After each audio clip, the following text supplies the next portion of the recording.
for me to become president before we started. We are starting it this year. We are going to introduce individualized credit scoring system in Ghana. That is the key. What happens in Abuja? Everybody has a credit score. So in Ghana, you don't have a credit score. So if you're a good borrower and I'm a bad borrower, my sins will be visited on the good. But Abuja, everybody has a credit score. So if you go and you are a good borrower, you get a lower interest rate. If you are a bad borrower, they may not even give you money. If they give it to you, you get a high interest rate. So we have now, because of the digitalization that we have done, the linkage of the Ghana card with your bank account, with your SIM card, with your SNIT number, with your national health insurance number, with your tax number, all of that, DVLA, driver's license, because of all the linkages that we have done, we are even superior in credit scoring now. We are going to be superior to what they do in the United States or in the United Kingdom. The assessment of what we are going to be introducing says that we have a much better credit scoring outcome. And so in a few months, we are going to outlaw Ghana's credit scoring system. And anybody can go and find out what your credit score is. You see, before the credit scoring system was based on bank accounts. And very few people have bank accounts. But now, because of Momo and the interoperability of bank accounts, it's going to cover everybody who has a Momo account and who has a Ghana card number. You go in there and you will find what your credit score is. And the banks and the furniture people, car people, they will then be able to use your credit score to assess you, to give you credit. So the teacher or the nurse or the fitter can go and borrow on the basis of their credit and therefore be able to repay. And that reduces the pressure as far as the cost of living is concerned. And Ghana is going to be one of the few countries on the continent that is moving in the direction of credit score. We have it in South Africa. We are going to have it in Ghana this year. And I think it will be very good. Another area that I am going to push for is there are two things. I want us to reduce the size of government in our economy and increase the size of the private sector. That is very, very key. I'm going to move to reduce the size of government and increase the size of the private sector. I want the private sector to build our roads, to build hospitals, to build dormitories, schools, and so on. Because government can reach an arrangement with them. I was talking to Charles the other day. Government starts many projects in schools and doesn't complete them. Some are back from the 1970s. In many schools, they are still there, uncompleted. But if you look at what happens in Lagos, in tech, the private sector builds hostels and they rent it from them, isn't it? So the private sector can build a lot of infrastructure and government can rent it from the private sector. We'll pay over the period of, say, 50, 20 years. And then we own the structures. We'll structure it that way.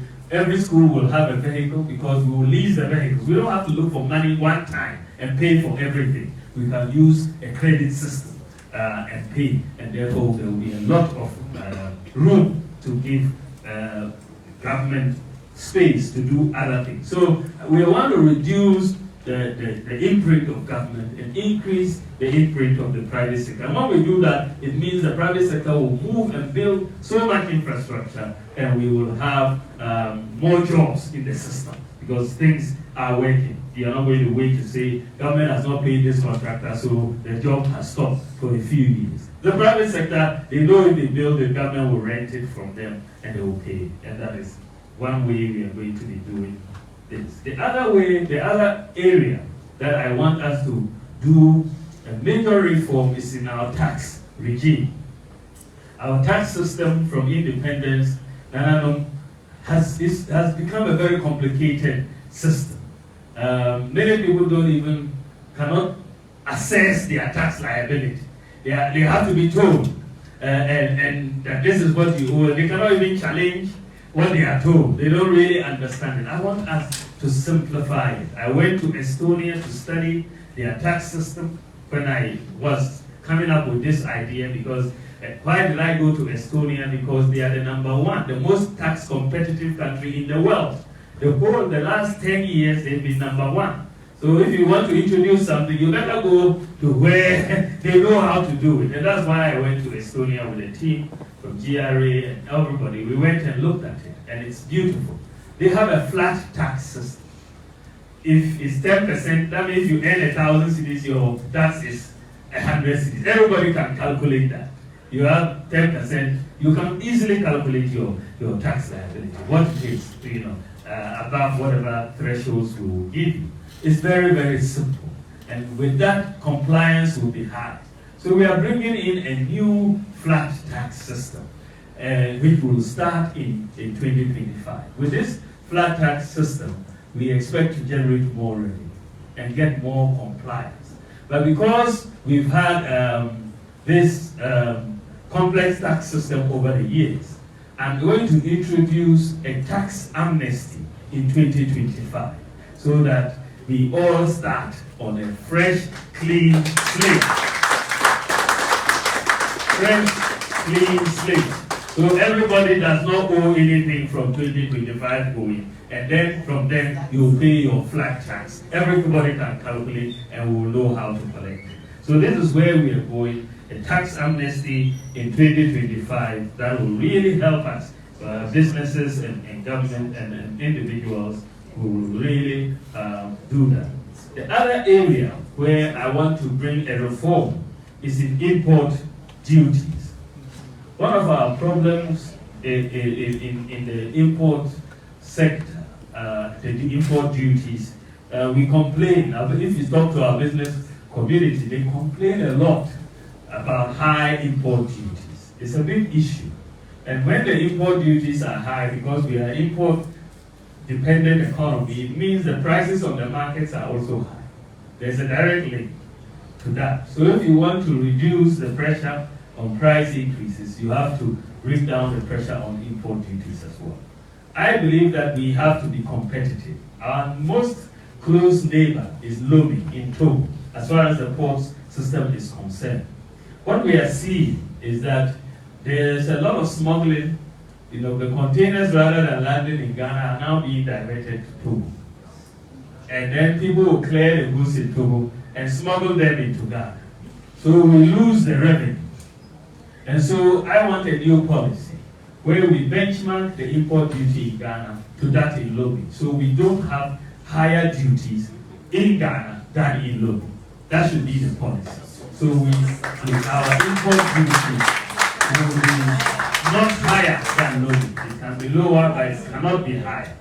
And so once we do that, there will be no incentive to smuggle any cars through Lomé and so on and bring them into Ghana. And so when we do that, there will be, I think, a lot of sanitization of our system. We want to also, for spare parts dealers and other reasons, we want to look at flat rates per container. So that it's very, very easy for the spare parts dealer. If you bring in a 40-foot container, 10,000 cedis. End of story. You bring in 20-foot container, it's 5,000 cedis. Before you ship the container how much.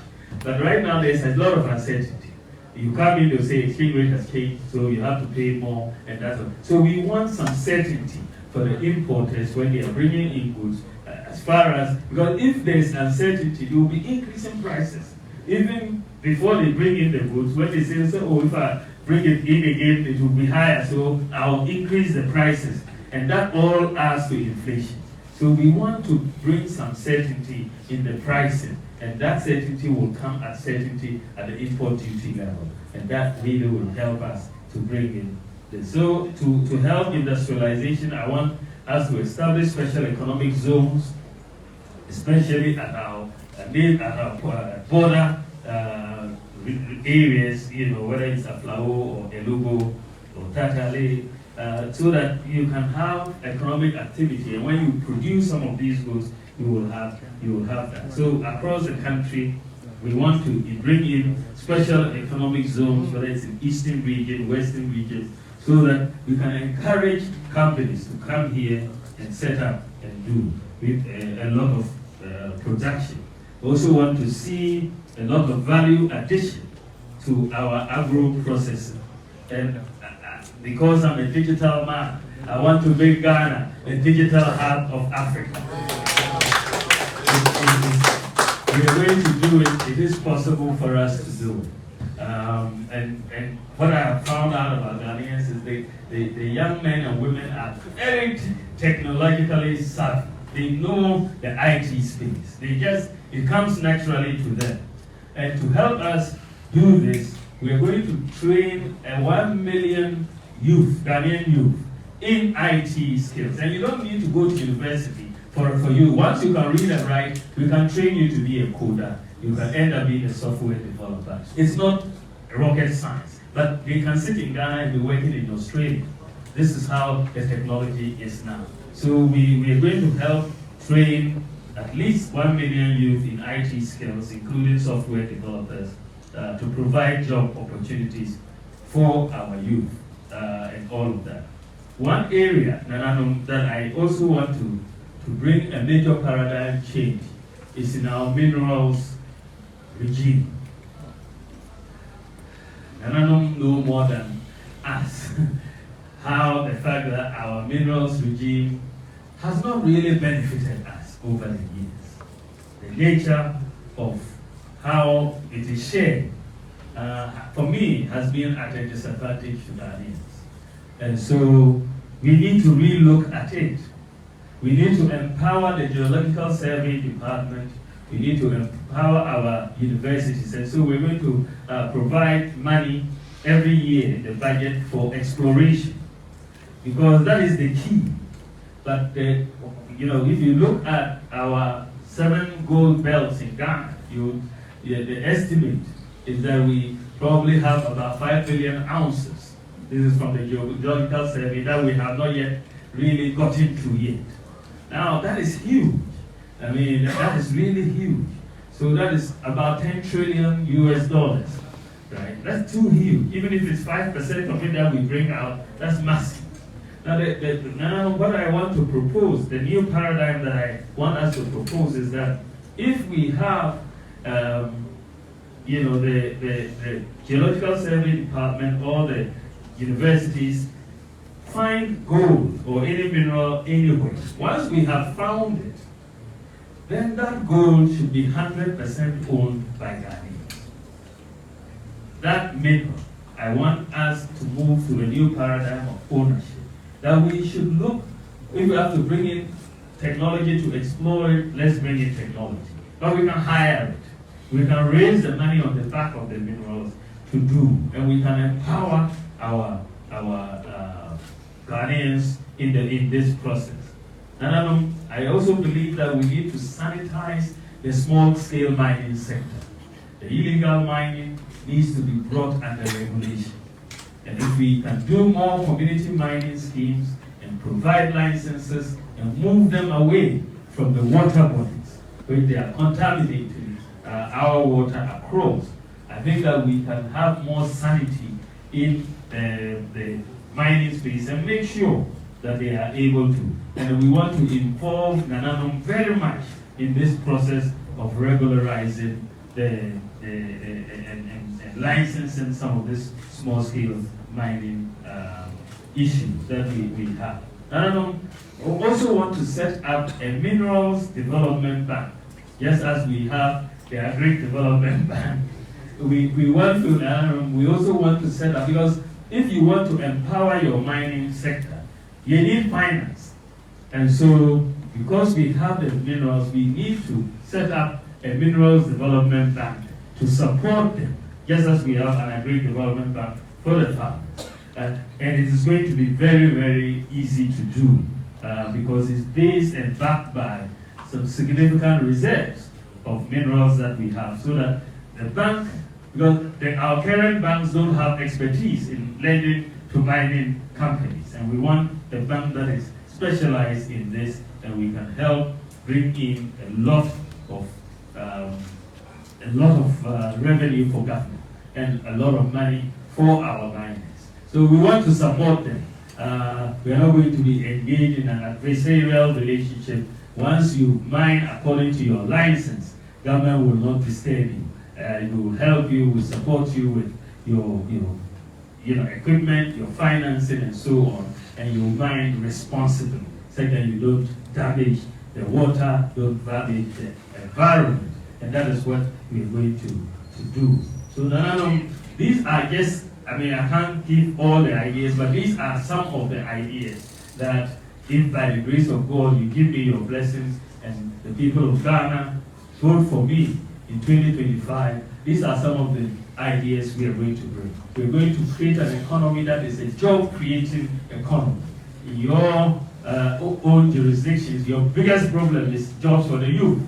And that is what we want to come and move on to solve as for our people of Ghana. And I thank you very much for your attention. God bless you.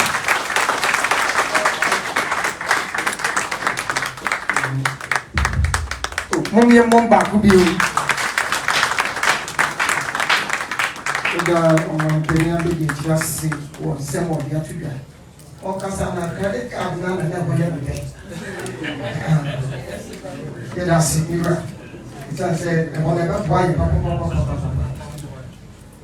Sabre Penia Cassa. No. Now, was yes, open forum.